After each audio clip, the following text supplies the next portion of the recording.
ഇത്തവണ നമ്മൾ പോകുന്നത് മുത്തൻമുടി വ്യൂ പോയിന്റിലേക്കാണ്. നെല്ലിക്കാട് നിന്ന് ഗൂഗിൾ മാപ്പിൽ പോലും ഇല്ലാത്ത ഇടവഴികളൊക്കെ കയറിയാണ് നമ്മൾ ഇങ്ങോട്ട് പോകുന്നത്. അപ്പോൾ നമ്മൾ സ്റ്റാർട്ട് ചെയ്ത് ഏകദേശം ആ ഒരു റെഡ് ബോൾ ലൊക്കേഷൻ കാണിക്കുന്ന ആ ഒരു സ്ഥലത്തു നിന്നാണെന്ന് തോന്നുന്നു, നെല്ലിക്കാട് നിന്ന്. പക്ഷേ എക്സാക്റ്റ് പ്ലേസ് ഏതാണെന്ന് നമുക്ക് ഐഡൻറ്റിഫൈ ചെയ്യാൻ കഴിഞ്ഞിട്ടില്ല. പക്ഷേ മുത്തൻമുടിക്കും നെല്ലിക്കാടിനും ഇടയിലായിട്ട് നമ്മൾ ഏലക്കാട് കാണാനൊന്ന് സ്റ്റോപ്പ് ചെയ്തായിരുന്നു. അത് അക്യുറേറ്റ് ആണ്. അതാണ് ആ ബ്ലൂ ലൊക്കേഷനിൽ കാണിച്ചിരിക്കുന്നത്.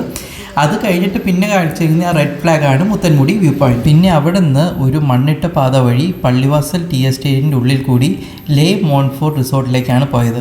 ആ റെഡ് സർക്കിളിൽ കാണിച്ചിരിക്കുന്നതാണ് പള്ളിവാസൽ ടീ എസ്റ്റേറ്റ്. പക്ഷേ ആ പള്ളിവാസൽ ടീ എസ്റ്റേറ്റിൻ്റെ ഉള്ളിൽ തന്നെയായിട്ട് വേറൊരു സ്പോട്ടും കൂടി ഉണ്ട്. ഗൂഗിൾ മാപ്പിൽ വീണ്ടും കാണിക്കാത്തതായിട്ട് ഒരു സ്പെഷ്യൽ സ്പോട്ട്, പാണ്ഡവൻ പാറ. അതിനെക്കുറിച്ച് നമ്മൾ പിന്നീട് പറയുന്നതായിരിക്കും. ആ യെല്ലോ സർക്കിളിൽ കാണിച്ചിരിക്കുന്നതാണ് പാണ്ഡവൻ പാറ. അപ്പോൾ നെല്ലിക്കാട് നിന്ന് മുത്തൻമുടി വ്യൂ പോയിന്റിലേക്ക് പോകുന്നത് അവിടെയുള്ള ഒരു ലോക്കൽ കമാൻഡോ മഹീന്ദ്ര ജീപ്പിലാണ്. അപ്പോൾ ഈ കാണുന്നതാണ് ചെറിയ ടാറിട്ട വഴി. ഇത് മുഴുവനും കുത്തനെയുള്ള കയറ്റവും പിന്നെ രണ്ട് സൈഡിലുമായിട്ട് മുഴുവൻ ഏലക്കാടുകളുമാണ്. ഇടയ്ക്കിടയ്ക്ക് ചെറിയ ചെറിയ ബിൽഡിങ്സൊക്കെ കാണാം. അത്യാവശ്യം എക്സ്പേർട്ട് അല്ലാത്ത ഡ്രൈവേഴ്സ് ഈ കയറ്റം ഓടിച്ച് കയറ്റൽ ഭയങ്കര പാടാണ്.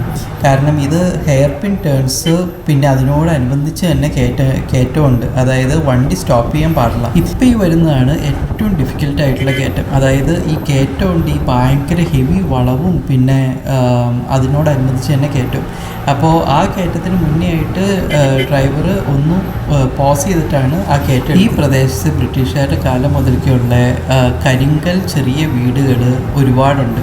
ഈ കയറ്റം കയറി വരുമ്പോൾ തന്നെ അതുപോലെ ഒരു വീട് നമുക്ക് കാണാം. ഈ കാണുന്നതാണ് ആ വീട്. അപ്പോഴാണ് ആ പാറപ്പുറത്ത് നിൽക്കുന്ന റെഡ് സ്ട്രൈക്കിംഗ് ഫ്ലവേഴ്സ് എൻ്റെ കണ്ണിൽപ്പെട്ടത്. ഇവ ഡച്ച് അമരിലിസ് എന്ന് പറയുന്ന ലില്ലി ചെടികളാണ്, മലയാളത്തിൽ ഉള്ളിച്ചെടി. അമരിലിസ് എന്ന് വിളിക്കുമെങ്കിലും ഇത് അമരിലിസ് ജൻസിപ്പെട്ടതല്ല. ഇവ central and south American native ആയിട്ടുള്ള ഹിപ്പസ്ട്രം ജൻസിപ്പെട്ട ചെടികളാണ്. ഇവ മോഡറേറ്റ് ആൻഡ് കൂൾ ക്ലൈമറ്റിൽ വെൽ ട്രെയിൻഡ് ആയിട്ടുള്ള സോയിലുള്ള ഏരിയാസിലാണ് കൂടുതലുണ്ടാകുന്നത്. ഇതിന് വേറെയും ഒരുപാട് സിഗ്നിഫിക്കൻസ് ഉണ്ട്. അതെല്ലാം നമ്മൾ 3 മിനിറ്റ് ഷോർട്സിൽ കൊടുക്കുന്നത്. അന്ന് മുതൽക്കേ ഈ ഏരിയയിൽ ഏലകൃഷി ഉണ്ടെന്നാണ് തോന്നുന്നത്. കാരണം ആ വീടുകളിലെല്ലാം തന്നെ ഏലം ഉണക്കുന്നതിനായിട്ടുള്ള സജ്ജീകരണങ്ങളുണ്ടായി. അങ്ങനെയുള്ള ഒരു വീടിൻ്റെ പരിസരത്താണ് നമ്മൾ വണ്ടി സ്റ്റോപ്പ് ചെയ്തത്. അത് ഏലക്കാടുകളൊക്കെ ഒന്ന് കാണാനായിട്ടും ആ പരിസരത്ത് തന്നെയായിട്ട് ഒരുപാട് നല്ല രസകരമായ ഫ്ലവേഴ്സൊക്കെ ഉണ്ടാകുന്നു. അതുകൊണ്ടാണ് വണ്ടി സ്റ്റോപ്പ് ചെയ്തത്. പിന്നെ ഈ കാണുന്ന മരം എല്ലാവർക്കും എന്താണെന്ന് മനസ്സിലായോ?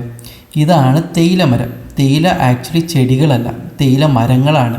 അപ്പോൾ ഈ കാണുന്ന എല്ലാം തേയില ഇലകളാണ്. ഈ മരുന്നൊന്നും അടിക്കാത്ത, തോട്ടത്തിൽ നിന്നല്ലാത്ത, വെറുതെ കായകളൊക്കെ വീണ് മുളയ്ക്കുന്ന കാട്ടിലെ തേയില മരത്തിൽ നിന്നുള്ള ഇലകൾക്ക് പ്രത്യേക മെഡിസിനൽ പ്രോപ്പർട്ടീസ് തന്നെയുണ്ട്.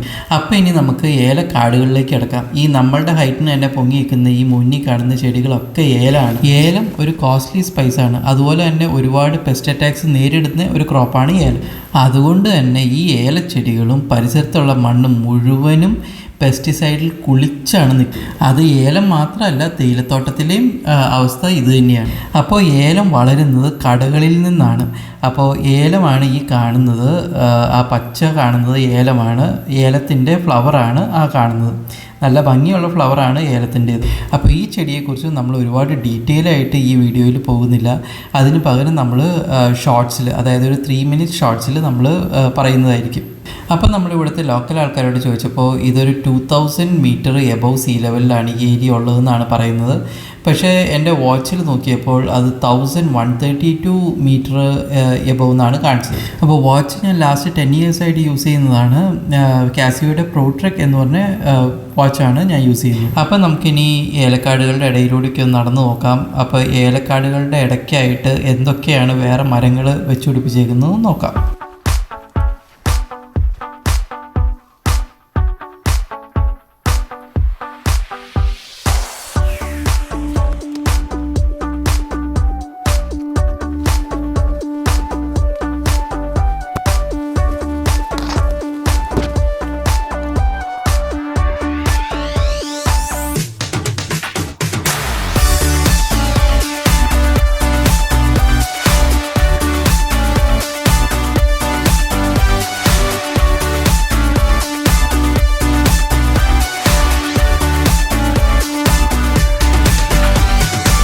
അപ്പോൾ ഈ ഇടയിലൂടെ നിൽക്കുന്നത് കാപ്പിമരമാണ്. ആ ഉണ്ടായി കിടക്കുന്ന ആ റെഡ് കുരു പോലെ ഇരിക്കുന്നത് കാപ്പിക്കുരുവാണ്. അപ്പോൾ ഇത് കാവേരി വെറൈറ്റി ആണെന്നാണ് പറയുന്നത്. അപ്പോൾ ഇത് അത്യാവശ്യം ഹാർവസ്റ്റിന് ടൈം ആയിട്ടുണ്ട്. ഇത് കൂടാതെ തന്നെ വേറെ വെറൈറ്റിയുടെ ഈ തോട്ടത്തിൽ തന്നെയുണ്ട്, അതായത് നീൽഗിരി വെറൈറ്റി. അപ്പോൾ അതിൻ്റെ അത് ഇത്രയും ഹെവി ആയിട്ട് ഉണ്ടായി കണ്ടിട്ടില്ല. അപ്പോൾ ഈ കാണുന്നതാണ് നീൽഗിരി വെറൈറ്റിയുടെ മരം. അപ്പോൾ ഈ കാണുന്നത് ആണ് കാപ്പിക്കുരു, നീൽഗിരി വെറൈറ്റി കാപ്പിക്കുരു. ഈ കാണുന്നതാണത്. ഇത് തമ്മിലുള്ള പ്രൈമറി ക്ലാസിഫിക്കേഷൻ ഇത് ഗ്രോ ചെയ്യുന്ന റീജിയൻസ് വെച്ചിട്ടാണ്. അതായത് നീൽഗിരി കോഫി ബീൻസ് തമിഴ്നാട്ടിലെ നീൽഗിരി ഹിൽസിലാണ് ഉണ്ടാകുന്നത്. കാവേരി കോഫി ബീൻസ് ആണെങ്കിൽ കൊടക്, അതായത് കർണാടകയിലെ കൂർഗിലാണ് ഉണ്ടാകുന്നത്. നല്ല അരോമാറ്റിക് ക്വാളിറ്റീസ് ഉള്ള ചെറിയ അസിഡിക്കായ ഡെലിക്കേറ്റ് ഫ്ലേവറുള്ള ബീനാണ് നീൽഗിരി ബീൻസ്. പിന്നെ അതിൻ്റെ കോഫിയുടെ ടേസ്റ്റ് സ്മൂത്ത് ബാലൻസ് ടേസ്റ്റ് ആണ്. പിന്നെ ഒരു ചെറിയൊരു ഫ്രൂട്ടി ആൻഡ് ഫ്ലോറൽ നോട്ട്സ് കൊടുക്കും. കാവേരി ബീനാവട്ടെ നല്ല സ്ട്രോങ് ആൻഡ് ബോൾഡ് ഫ്ലേവറാണുള്ളത്, ചെറിയൊരു എർത്തി ആൻഡ് നട്ടി അണ്ടർടോൺസോട് കൂടി. പിന്നെ ഈ കാവേരി ബീനാണ് കുറച്ചും കൂടെ ഹയർ കഫൈൻ കണ്ടന്റ് കൂടുതലുള്ളത്. ഈ കാണുന്നത് ചീത്തയായി ഉണങ്ങിപ്പോയ കോഫി ബീൻസ് ആണ്. പ്ലെറോമ സെമി ഡെക്കാൻഡ്രം അല്ലെങ്കിൽ ടിബോച്ചിന സെമി ഡെക്കാൻഡ്ര എന്നീ സയന്റിഫിക് നെയിം ഉള്ള ചെടികളാണിത്. ഇതിന്റെ കോമൺ ആയിട്ടുള്ള പേരുകൾ പ്രിൻസസ് ഫ്ലവർ, ഗ്ലോറി ബുഷ്, ലെസിയാൻഡ്ര എന്നൊക്കെയാണ്. ഇനി നമുക്ക് ഇവിടെ വളരുന്ന എല്ലാവർക്കും ഇഷ്ടമുള്ള ഒരു ഫ്രൂട്ടിലേക്ക് പോവാം. ഇതൊരു സ്ട്രോബെറി ചെടിയാണ്. അപ്പോൾ ഇതാണ് സ്ട്രോബെറിയുടെ ഫ്ലവേഴ്സ്. നല്ല ഭംഗിയുള്ള ഫ്ലവേഴ്സാണ്. നടുക്ക് യെല്ലോയും ചുറ്റും വൈറ്റ് പെറ്റൽസൊക്കെ ആയിട്ട്. ഇതാണ് ചെറിയ സ്ട്രോബെറീസ് ഉണ്ടായി തുടങ്ങിയേക്കുന്നത്. കാടുകളിലൊക്കെ എക്സ്റ്റിങ്ക്റ്റ് ആയിട്ട് IUCN ക്ലാസിഫൈ ചെയ്തേക്കുന്ന ഒരു പോയിസണസ് ഫ്ലവറിംഗ് പ്ലാന്റ് ആണിത്. ബ്രുക്മാൻസിയ സുവേലോൺസ് എന്ന സയന്റിഫിക് നെയിമുള്ള ഒരു ബ്രസീലിയൻ നേറ്റീവ് ചെടിയാണ്. ഏഞ്ചൽസ് ട്രംപറ്റ്, ഏഞ്ചൽസ് ടിയേഴ്സ് എന്നൊക്കെയാണ് ഇതിനെ ലോക്കലി വിളിക്കുന്നത്. അപ്പോൾ നമ്മുടെ ഇവിടുത്തെ കാഴ്ചകളൊക്കെ കഴിഞ്ഞു. ഇനി നമ്മൾ മുത്തമുടി വ്യൂ പോയിന്റിലേക്ക് വീണ്ടും സ്റ്റാർട്ട് ചെയ്തേക്കാണ്. ഇവിടെ കണ്ട പ്ലാന്റ്സിൻ്റെയും ഫ്ലവേഴ്സിൻ്റെയും ഫ്രൂട്ട്സിൻ്റെയും ഒക്കെ ഡീറ്റെയിൽസ് അറിയണമെങ്കിൽ അത് നമ്മൾ ഷോർട്സ് ആയിട്ട് സെപ്പറേറ്റ്ലി 3 മിനിറ്റ് ഷോർട്സ് ആയിട്ട് ആഡ് ചെയ്തിട്ടുണ്ട്. വൈൽഡിൽ എക്സ്റ്റിങ്ക്റ്റ് ആയിട്ട് IUCN ക്ലാസിഫൈ ചെയ്തിട്ടുണ്ടെങ്കിലും പോകുന്ന വഴിക്ക് മുഴുവനും ഈ പിങ്ക് ഏഞ്ചൽസ് ട്രംപറ്റ് കാണാം.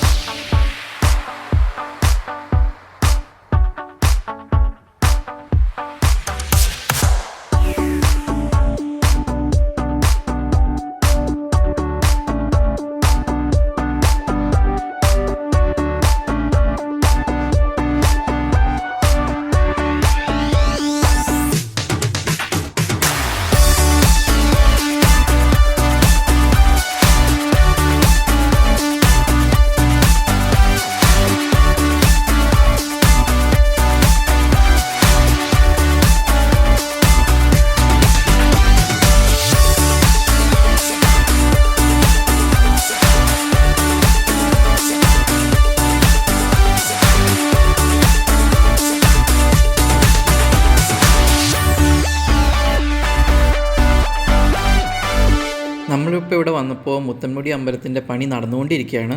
ഇത് നിങ്ങൾ കാണുന്ന പോലെ തന്നെ ഭയങ്കര ബ്യൂട്ടിഫുൾ ആയിട്ടുള്ള സീനിക് ആയിട്ടുള്ള പ്ലേസാണ്. ഒക്ടോബർ ടു മാർച്ച് അത്യാവശ്യം തണുപ്പുള്ളതുകൊണ്ട് തന്നെ ആ ഒരു ടൈമായിരിക്കും ഇവിടെ വിസിറ്റ് ചെയ്യാൻ ഏറ്റവും നല്ലത്. ഇപ്പോൾ ഇവിടെ തണുപ്പുള്ള മൈൽഡ് മിസ്റ്റി അറ്റ്മോസ്ഫിയർ, നല്ല പച്ച ഹിൽസ്, അതുകൂടാതെ അത്യാവശ്യം നല്ല ലൈറ്റിംഗ് ഉണ്ട്. പിന്നെ നല്ല blue and clear clouds and sky. Local ആൾക്കാരിൽ നിന്ന് അറിയാൻ കഴിഞ്ഞാൽ ഇവിടെ ഇഷ്ടം പോലെ പക്ഷികളും മൃഗങ്ങളും ഉണ്ടെന്നാണ്. കടുവയും ആനയും ഒക്കെ വരുന്നൊരു ഏരിയയാണ് ഇതെന്നാണ് പറയുന്നത്.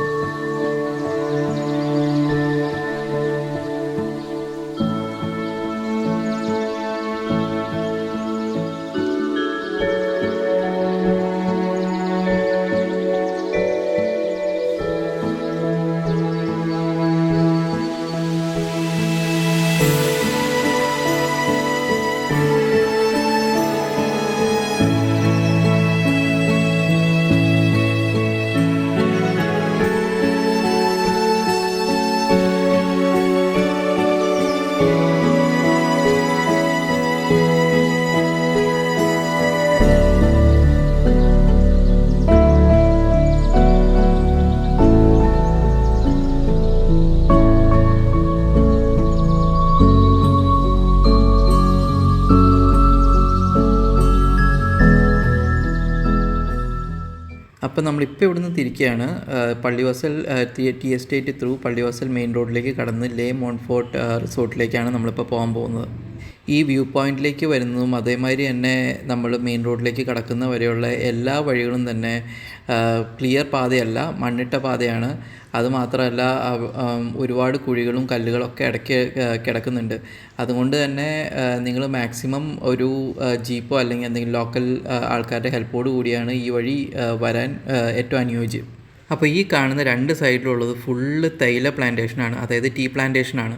അപ്പോൾ നേരത്തെ നമ്മൾ കണ്ടു തേയില ശരിക്കും ചെടികളല്ല, ശരിക്കും മരങ്ങളാണ്. അപ്പോൾ ഈ ചെടികളായിട്ട് കീപ്പ് ചെയ്യാനായിട്ട് ഇത് പ്രോപ്പർലി കട്ട് ചെയ്ത് പ്രൂൺ ചെയ്ത് നിർത്തുന്നതാണ്. ജീപ്പ് സ്പീഡിൽ പോകുന്നുണ്ട് എന്ന് തോന്നുന്നുണ്ടെങ്കിലും ഇത് ശരിക്കും എഴഞ്ഞെഴഞ്ഞാണ് പോകുന്നത്. കാരണം ഇവിടെ റോഡ് എന്ന് പറയാനായിട്ട് ഒന്നും തന്നെ ഇല്ല. അപ്പോൾ നമ്മൾ ആദ്യം പറഞ്ഞ മാതിരി ഈ പോകുന്ന വഴിക്ക് നമ്മുടെ ഗൂഗിൾ മാപ്സിൽ ഒന്നും സ്പോട്ട് ചെയ്യാത്ത ഒരു സ്പെഷ്യൽ പ്ലേസ് ഉണ്ട്, പാണ്ഡവൻ പാറ. അപ്പോൾ പാണ്ഡവൻ പാറ എത്തുന്നതുവരെ നിങ്ങൾ പാട്ടൊക്കെ കേട്ട് കാഴ്ചകളൊക്കെ കണ്ടിരിക്കും.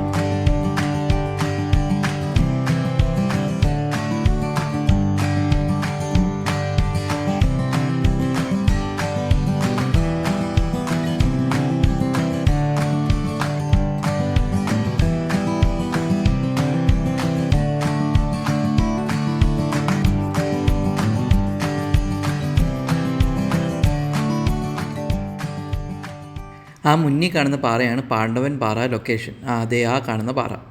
അപ്പോൾ ഇവിടെയാണ് നമ്മൾ നിർത്തുന്നത്. അപ്പോൾ ഇതാണ് പാണ്ഡവൻ പാറ. ഈ കാണുന്നത് ഒരു ആലാണ്. ഈ പാറപ്പുറത്താണ് ഈ ആല് വളർന്നു നിൽക്കുന്നത്. അത് തന്നെ ഒരു ബ്യൂട്ടിയാണ്. അപ്പോൾ ഈ പ്രദേശം നല്ല തണുപ്പാണ്. പാണ്ഡവൻ പാറയുടെ ഉള്ളിലേക്കും അതിൻ്റെ പുറമെയൊക്കെ നല്ല തണുപ്പാണ്, നല്ല മോയിസ്റ്റാണ് ഇവിടെ. അപ്പോൾ നിങ്ങൾ ഗൂഗിൾ മാപ്പിൽ പാണ്ഡവൻ പാറ സെർച്ച് ചെയ്യണമെങ്കിൽ ആദ്യം വരുന്നത് ചെങ്ങന്നൂരുള്ള പാണ്ഡവൻ പാറയാണ്. അപ്പോൾ മഹാഭാരതം എപ്പിക് അനുസരിച്ചിട്ട് പഞ്ചപാണ്ഡവർ, അതായത് യുധിഷ്ഠിരൻ, ഭീമൻ, അർജുനൻ, നകുലൻ, സഹദേവൻ, ദ്രൗപദിയോടൊപ്പം ശത്രുക്കളായ കൗരവർ കാണാതെ ഒളിച്ചു താമസിച്ച ഒരുപാട് സ്ഥലങ്ങളുണ്ട്. അതിൽ പ്രധാനമായും അറിയപ്പെടുന്നതാണ് ചെങ്ങന്നൂരുള്ള പാണ്ഡവൻ പാറ. ഇവിടെയുള്ളവരുടെ വിശ്വാസം അനുസരിച്ച് അവർ ഇവിടെയും വന്ന് താമസിച്ചിട്ടുണ്ട്. ഇത് രണ്ട് ഭാഗമുള്ള ഒരു ചെറിയ ഗുഹയാണ്.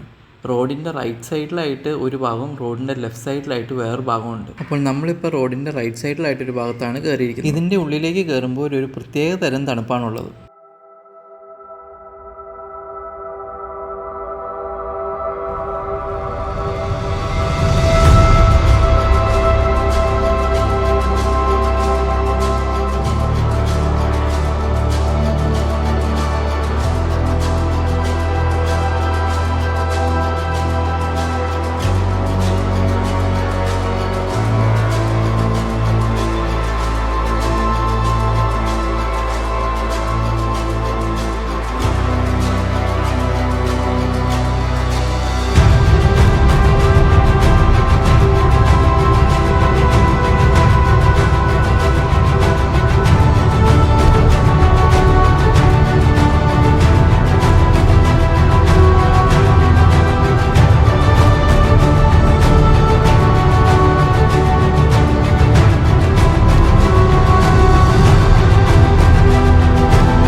ഇപ്പോൾ നമ്മൾ റോഡിൻ്റെ അപ്പുറത്തെ സൈഡിലുള്ള അടുത്ത ഭാഗത്തേക്കാണ് ഇറങ്ങിക്കൊണ്ടിരിക്കുന്നത്. ഈ ഭാഗത്താണെങ്കിൽ അത്യാവശ്യം റൂമിൻ്റെ വലിപ്പമുള്ള ഒരു ഗുഹയാണിത്. ഇഷ്ടംമാതിരി നീരുറവയൊക്കെ ഉള്ള ഒരു ഏരിയ ആയതുകൊണ്ട് തന്നെ വെള്ളത്തിനൊട്ടും ക്ഷാമമില്ല.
നല്ല അടിപൊളി കിഡിലോൽസ്കി സ്ഥലം. ഇതാണ് Le Monfort resort Munnar. Trip അഡ്വൈസറിൽ 173 റിവ്യൂസ് ഉള്ളതിൽ കംപ്ലീറ്റ് റിവ്യൂസിലും 5 സ്റ്റാർ. അപ്പോൾ അത്രയ്ക്കുള്ളതുണ്ടോ എന്ന് ചോദിച്ചു കഴിഞ്ഞിട്ടുണ്ടെങ്കിൽ ഹിസ്റ്ററി നോക്കിയാലും സീനറി നോക്കിയാലും പിന്നെ ആംബിയൻസ് നോക്കിയാലും പിന്നെ ഇവിടുത്തെ ഒരു ക്ലൈമറ്റ് നോക്കിയാലും എല്ലാം കൊണ്ടും അതിനുള്ളതുണ്ട്. ആംബിയൻസ് വൈസ് നിങ്ങളിപ്പോൾ കാണുമ്പോൾ തന്നെ അറിയാം ഇത് നല്ല മിസ്റ്റി ലാൻഡാണ്. പിന്നെ ടോപ്പ് ഓഫ് ദ മൗണ്ടൻ ആണ്, ഒരു ക്ലിഫിൽ നിൽക്കുന്ന പോലെയാണ് നമുക്കിത് തോന്നുന്നത്. ഇവിടെ ഓരോന്നോരോന്നായിട്ട് ഡെവലപ്പ് ചെയ്ത് വരുന്നേ ഉള്ളൂ. ഇപ്പോൾ ഇൻഫിനിറ്റി പൂൾ ഉണ്ട്, പിന്നെ സ്പോർട്സ് ആക്ടിവിറ്റീസ് ആയിട്ട് ക്രിക്കറ്റ്, ബാസ്കറ്റ് ബോൾ, ഫുട്ബോൾ ഇതിൻ്റെയൊക്കെ ചെറിയ ചെറിയ കോർട്സ് ആയിട്ട് ഉണ്ടാക്കിയിട്ടുണ്ട്. പിന്നെ പലയിടത്തും കാണാത്തതായിട്ടൊരു സാധനം കൂടിയുണ്ട്, ഹെലിപാഡ്. അപ്പോൾ ഡെഫിനറ്റായിട്ടും ഇവിടേക്ക് ഹെലികോപ്റ്റർ സർവീസും കാണും. ഇന്ന് ഇവിടെ സ്റ്റേ ചെയ്യാൻ വന്നതല്ല, പക്ഷേ ഇത് ലേ മോൺഫോർട്ട് റിസോർട്ട് ആവണേക്ക് മുന്നേ ഇവിടെ ഞങ്ങൾ സ്റ്റേ ചെയ്തിട്ടുണ്ട്. അന്ന് ഇതിൻ്റെ പേര് വേറെ ഒരു പേരായിരുന്നു, റീകളക്ട് ചെയ്യാൻ പറ്റുന്നില്ല. അന്ന് ഇവിടെ ഫിലിം ഷൂട്ടിങ്സ് ഒക്കെ നടക്കാറുണ്ട്. അയാളും ഞാനും തമ്മിൽ എന്ന പൃഥ്വിരാജിൻ്റെ മൂവിയും ഇവിടെ തന്നെയാണ് ഷൂട്ട് ചെയ്തേക്കുന്നതെന്നാണ് അറിയാൻ കഴിയും. അപ്പോൾ ഈ ബിൽഡിങ്ങിൻ്റെ ഒരു ആർക്കിടെക്ചർ കണ്ടാൽ തന്നെ അറിയാം ഇതൊരു പ്യുവറായിട്ടും ഉള്ള ഒരു റിസോർട്ടിൻ്റെ ഒരു ആർക്കിടെക്ചർ അല്ല. ആ ഫ്രണ്ടിലത്തെ സ്പേസും അതിൻ്റെ ഇടയ്ക്കുള്ള സ്പേസും പിന്നെ സ്റ്റെയർ കേസും ഒക്കെ കാണുമ്പോൾ തന്നെ നമുക്ക് തോന്നുന്നത് ഇതൊരു സ്കൂൾ ആർക്കിടെക്ചറാണ്.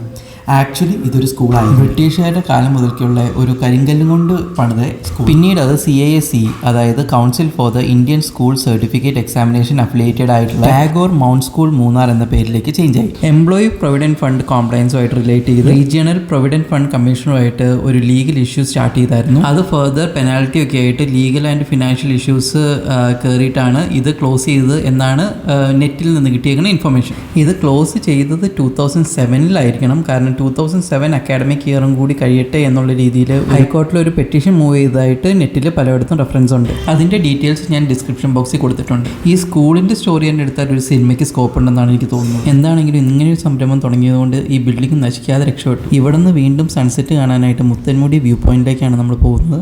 അതിനുശേഷം സൺസെറ്റ് കണ്ടതിന് ശേഷം നമ്മൾ തിരിച്ച് വീട്ടിലേക്ക് മടങ്ങുന്നതാണ്. അപ്പോൾ ഈ വീഡിയോ ഇഷ്ടപ്പെടുകയാണെങ്കിൽ ലൈക്ക് ചെയ്യുക, ഷെയർ ചെയ്യുക, സബ്സ്ക്രൈബ് ചെയ്യുക, കമൻറ്റ് ചെയ്യുക.